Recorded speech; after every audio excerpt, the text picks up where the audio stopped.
बड़ा सुंदर प्रसंग यहाँ पर आता है भगवान शिव की कथा में। औरव ऋषि की बेटी थी शमी और धौम्य ऋषि के पुत्र थे मंदार। मंदार आंकड़ा पुष्प। शमी औरव ऋषि की बेटी जब बड़ी होती चली गई तो वो औरव ऋषि की बेटी शमी ने जीवन में कुछ किया ना किया, पर एक काम औरव ऋषि की बेटी शमी करती रही कि भरण पोषण में अग्रणी रही। कोई भूखा मिल गया, औरव ऋषि की बेटी ने अपना भोजन तक दे दिया। ये बेटी का जीवन होना चाहिए। कई महाराज औरव ऋषि की बेटी शमी उसमें की थी, अगर उसकी थाली में कुछ भी नहीं बचा चलेगा, पर सामने वाला भूखा नहीं रहना चाहिए, उसको जरूर खिला देना। ये बड़े विचित्र शब्द हैं, जरा शिव महापुराण के इसको समझ लेना कि शमी का पेड़, जिस शमी की पत्ती में कांटे होते हैं, जिस बेलपत्र में कांटे होते हैं, और जिस आंकड़े को मंदार के फूल में वो दूध होता है कि आंख में चले जाए तो आंख बेकार हो जाती है, वो दूध होता है जो जहर का काम कर जाता है, ये सब शंकर भगवान को चढ़ रहा है। शमी जिसमें कांटे हैं, बेलपत्र जिसमें कांटे हैं, मंदार का फूल जिसमें जहर भरा पड़ा है, धतूरा जिसमें जहर भरा पड़ा हुआ है, ये शिव को क्यों समर्पित है? ये शंकर को क्यों चाहिए? ये शंकर के पास क्यों जा रहे हैं?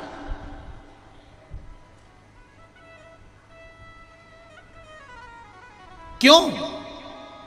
उसका एक कारण है, सत्य बोलने वाला हमेशा बुरा होता है, हमेशा बुरा होता है। और वो सत्य बोलने वाला व्यक्ति, शमी कांटों में रमी हुई है, लदी हुई है, पर भाव शुद्ध है उसका, भाव गड़बड़ नहीं हुआ उसका। मंदार धौम्य ऋषि का पुत्र, ये आंकड़ा मंदार धौम्य ऋषि का पुत्र। कई लोग पूछते हैं, गुरुजी आपने एक बात कही कि तुमरुका जी का नाम लेकर सफेद आंकड़े की जो जड़ होती है, शिव जी का उसका स्मरण कर कर 21 बार कमर में बांधा जाता है उसको। नारी का जो रजो धर्म होता है उसके कौन से दिन? 7वें दिवस। क्या इतना उस मंदार का उस इतना वर्णन होता है उस सफेद आंकड़? तो यहां शिव कथा कह रही है, शमी कांटों में रहकर भगवत भजन कर रही है, और मंदार जो स्वयं धौम्य ऋषि के पुत्र हैं, वो साधारण नहीं है। धौम्य ऋषि का पुत्र मंदार, वो आंकड़ा साधारण नहीं है। वो आंकड़े की जड़, वो आंकड़े का पुष्प साधारण नहीं, मंदार का पुष्प साधारण नहीं। शिव भक्ति के अंदर लिए शिव महाराज मंदार शौनक ऋषि के यहां पर विद्या अध्ययन करने के लिए गए। अब धौम्य ऋषि के पुत्र जब विद्या अध्ययन करने के लिए शौनक बाबा के यहां जाते हैं, शौनक ऋषि के यहां पहुंचते हैं, तो एक बार भुषुंडी ऋषि, अब भुषुंडी ऋषि जो किसी देवता को नहीं मानते, कहीं नहीं जाते, केवल एक जगह पर ही आराधना में लगे रहते हैं, और वो श्री गणेश जी महाराज की आराधना करते, केवल गणेश जी की आराधना करते, बाकी के कहीं नहीं जाते वो भुषुंडी ऋषि। अब भुषुंडी ऋषि जो गणेश जी की आराधना में लगे रहते, समय बीतता गया।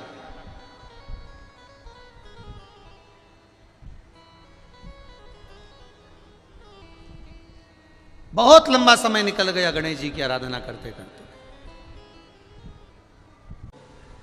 आज भुषुंडी ऋषि आए और भुषुंडी ऋषि जैसे ही आए, गणेश जी की आराधना में लीन है, भगवान की भक्ति में लीन है, कोई मतलब नहीं किसी से, अपनी आराधना, अपना तप, अपनी साधना और उसका बल, इसके सिवा कुछ नहीं जानते भुषुंडी बाबा।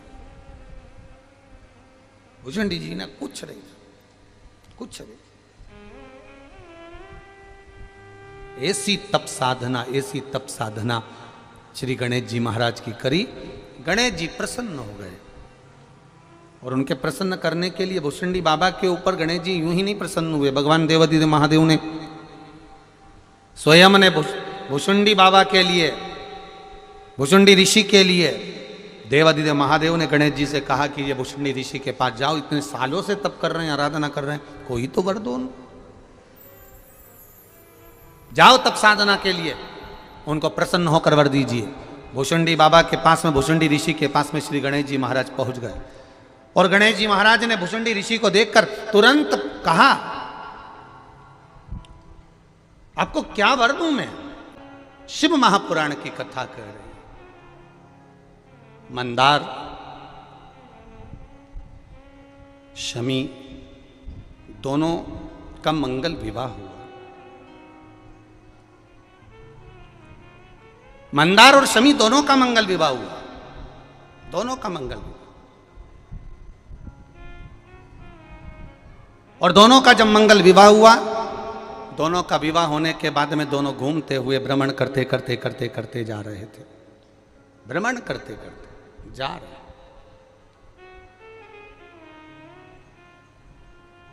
और भ्रमण करते करते जब दोनों जा रहे थे, वहीं से भुषुंडी जी निकल कर जा रहे थे, जिन भुषुंडी जी ने भगवान गणेश जी की आराधना करी, खूब आराधना करी, खूब दिल से, इतनी आराधना करी कि गणेश जी महाराज प्रसन्न हो गए, प्रकट हो गए। मांगो तुम्हें क्या चाहिए महाराज जी, बस केवल इतनी सी कृपा कर दो कि मैं आप तो नहीं बन सकता और आप मैं नहीं बन सकते, पर आपका जो स्वरूप है, ये स्वरूप थोड़ा सा शीश का मुझे दे दो। केवल एक भुषुंडी ऋषि ऐसे थे जिनका शीश गणेश जी जैसा था, भुषुंडी ऋषि।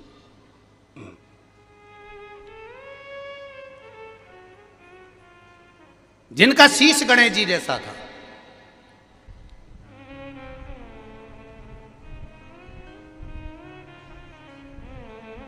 और जिनका शीश गणेश जी जैसा।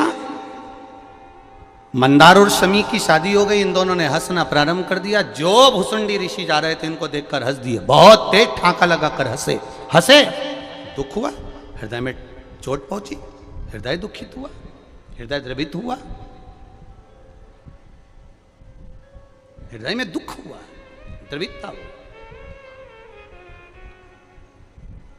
और जब हृदय में दुख हुआ, द्रवितता हुई, कुछ दुख हृदय में जब हुआ, तब भुषुंडी बाबा ने क्रोध में आकर कह दिया, ए मंदार, शमी, मैं तुम्हें श्राप देता हूं, मंदार और शमी मैं तुम्हें श्राप देता हूं कि तुम दोनों जड़ हो जाओ, वृक्ष हो जाओ। शमी, मंदार वृक्ष के रूप में हो गए, खड़े रहे, विनती करते रहे, ये श्राप ठीक नहीं, कृपा करिए, कृपा करिए, दया करिए, करुणा करिए। तब देवादिदेव महादेव कहीं देखिए, सब दुख काटो, मंदार और शमी ने, दोनों ने मिलकर भगवान शिव की आराधना करी और देवादिदेव महादेव ने वर दे दिया, सुनो शमी और सुनो मंदार, यदि कोई भूल से भी आपकी पत्ती, आपका पुष्प मुझे समर्पित कर देगा, सुनो मंदार, सुनो शमी, अगर कोई भूल से भी आपकी पत्ती, आपका पुष्प मुझे समर्पित कर देगा, उसे हजारों अश्वमेध यज्ञ के स्नान का जो पुण्य होता है वो एक क्षण में प्राप्त हो जाए। हजारों अश्वमेध यज्ञ का पुण्य, हजारों अश्वमेध यज्ञ का पुण्य एक क्षण में प्राप्त हो। ये मंदार, ये शमी हजारों अश्वमेध यज्ञ का पुण्य एक साथ। शमी की पत्ती देखिए आप लोगों ने, जम के तो बोले जरा, देखिए मंदार पुष्प भी देखा हुआ है। अब शमी की जो पत्ती होती है, उस शमी की पत्ती को भगवान देवादिदेव महादेव पर चढ़ाने का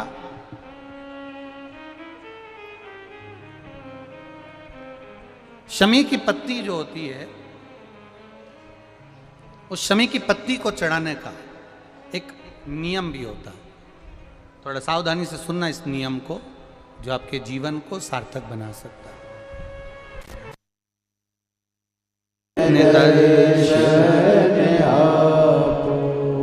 शमी की पत्री को चढ़ाने का एक नियम है, बड़ा सुंदर नियम, आपके जीवन में उतारने लायक। महाराज, जब सारा श्रृंगार मेरे देवादिदेव महादेव का हो जाए, बहुत ध्यान से सुनना, ये प्रसंग आया नहीं पहले, आज अगर कुबेरेश्वर बाबा की पावन धरा पर यह प्रसंग निकला है तो उसको ध्यान से सुनिए, भाव से सुनिए। पत्ती, शमी की जो पत्ती होती है, उस शमी की पत्ती को कब, कैसे और कहाँ चढ़ाना चाहिए, और शमी की पत्ती का फल क्या होता है, वो भी अपन समझ लें उसको। शमी की पत्ती, संपूर्ण स्नान भगवान का हो जाए, संपूर्ण स्नान। आप समझें उसको, जैसे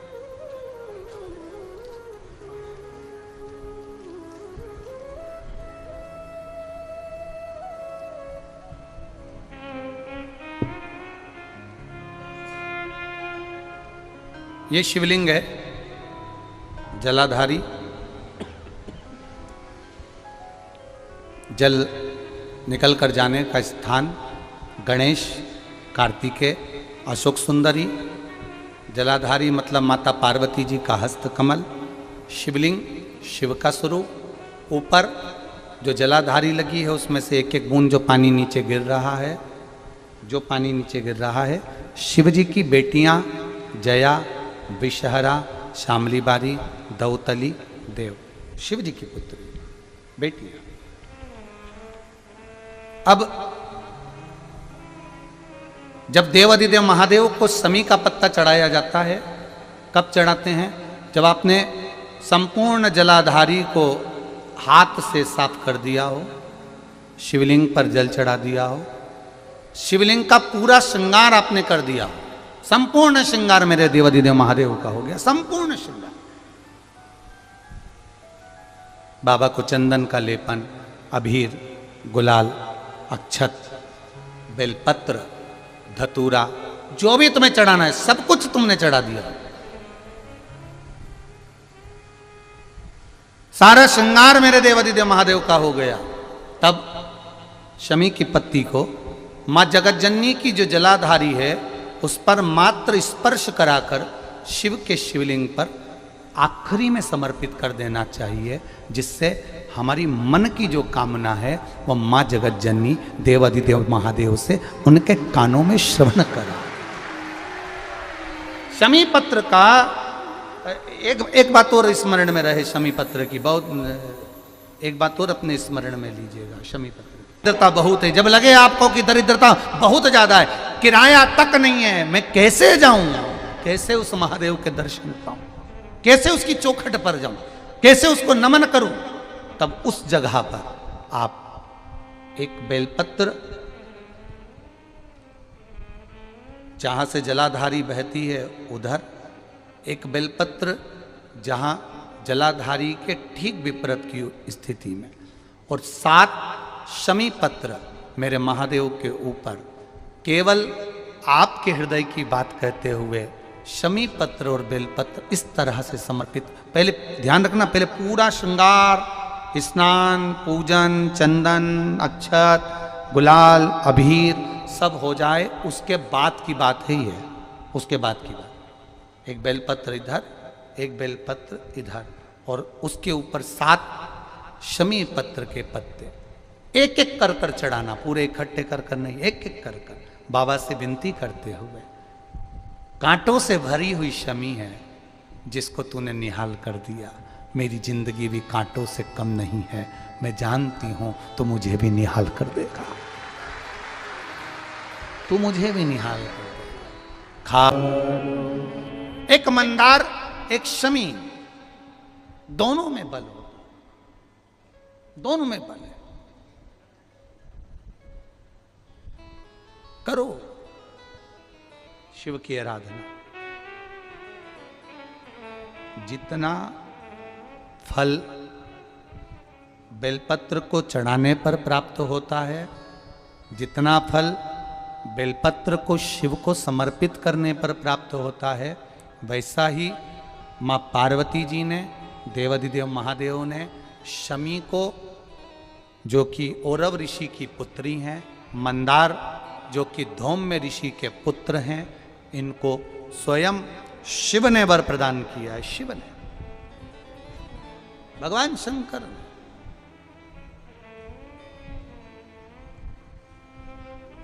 शिव ने वर दे दिया, मां जगत जननी जगदम्बा माता पार्वती ने वर दे दिया, मां आद्य शक्ति ने वर दे दिया, पार्वती ने वर दे दिया। सुनो, मां पार्वती जी शमी को कह रही हैं, सुन शमी, सुनो मंदार, देवाधिदेव महादेव ने तुमको वर दिया है कि हजारों लाखों अश्वमेध यज्ञ का फल, स्नान का फल एक शमी पत्र और एक मंदार के पुष्प से प्राप्त हो जाता है। अब मां पार्वती भी शमी को, मंदार को वर प्रदान कर रही, ये मां है, ये माता है। अब एक बार यही बात हमने कथा में कही थी कि दरिद्रता को मिटाने के लिए ये बेलपत्र यहाँ माता जी के, शिव जी के चरणारविंद में, माता जी के हस्त कमल पर ये भगवान का जो सुंदर, माँ पार्वती की पीठी का ये सुंदर जो हस्त कमल है और ये चरण भाग हैं, यहाँ समर्पित करो। तो किसी ने पूछा, गुरुजी ये बेलपत्र को यहाँ चढ़ाने से उसका फल क्या मिलता है? तो कहा, माँ आद्य शक्ति, माँ जगदम्बा, माँ जगतधात्री, माँ दुर्गा, माँ भवानी, माँ देवी प्रसन्नता धारण करती,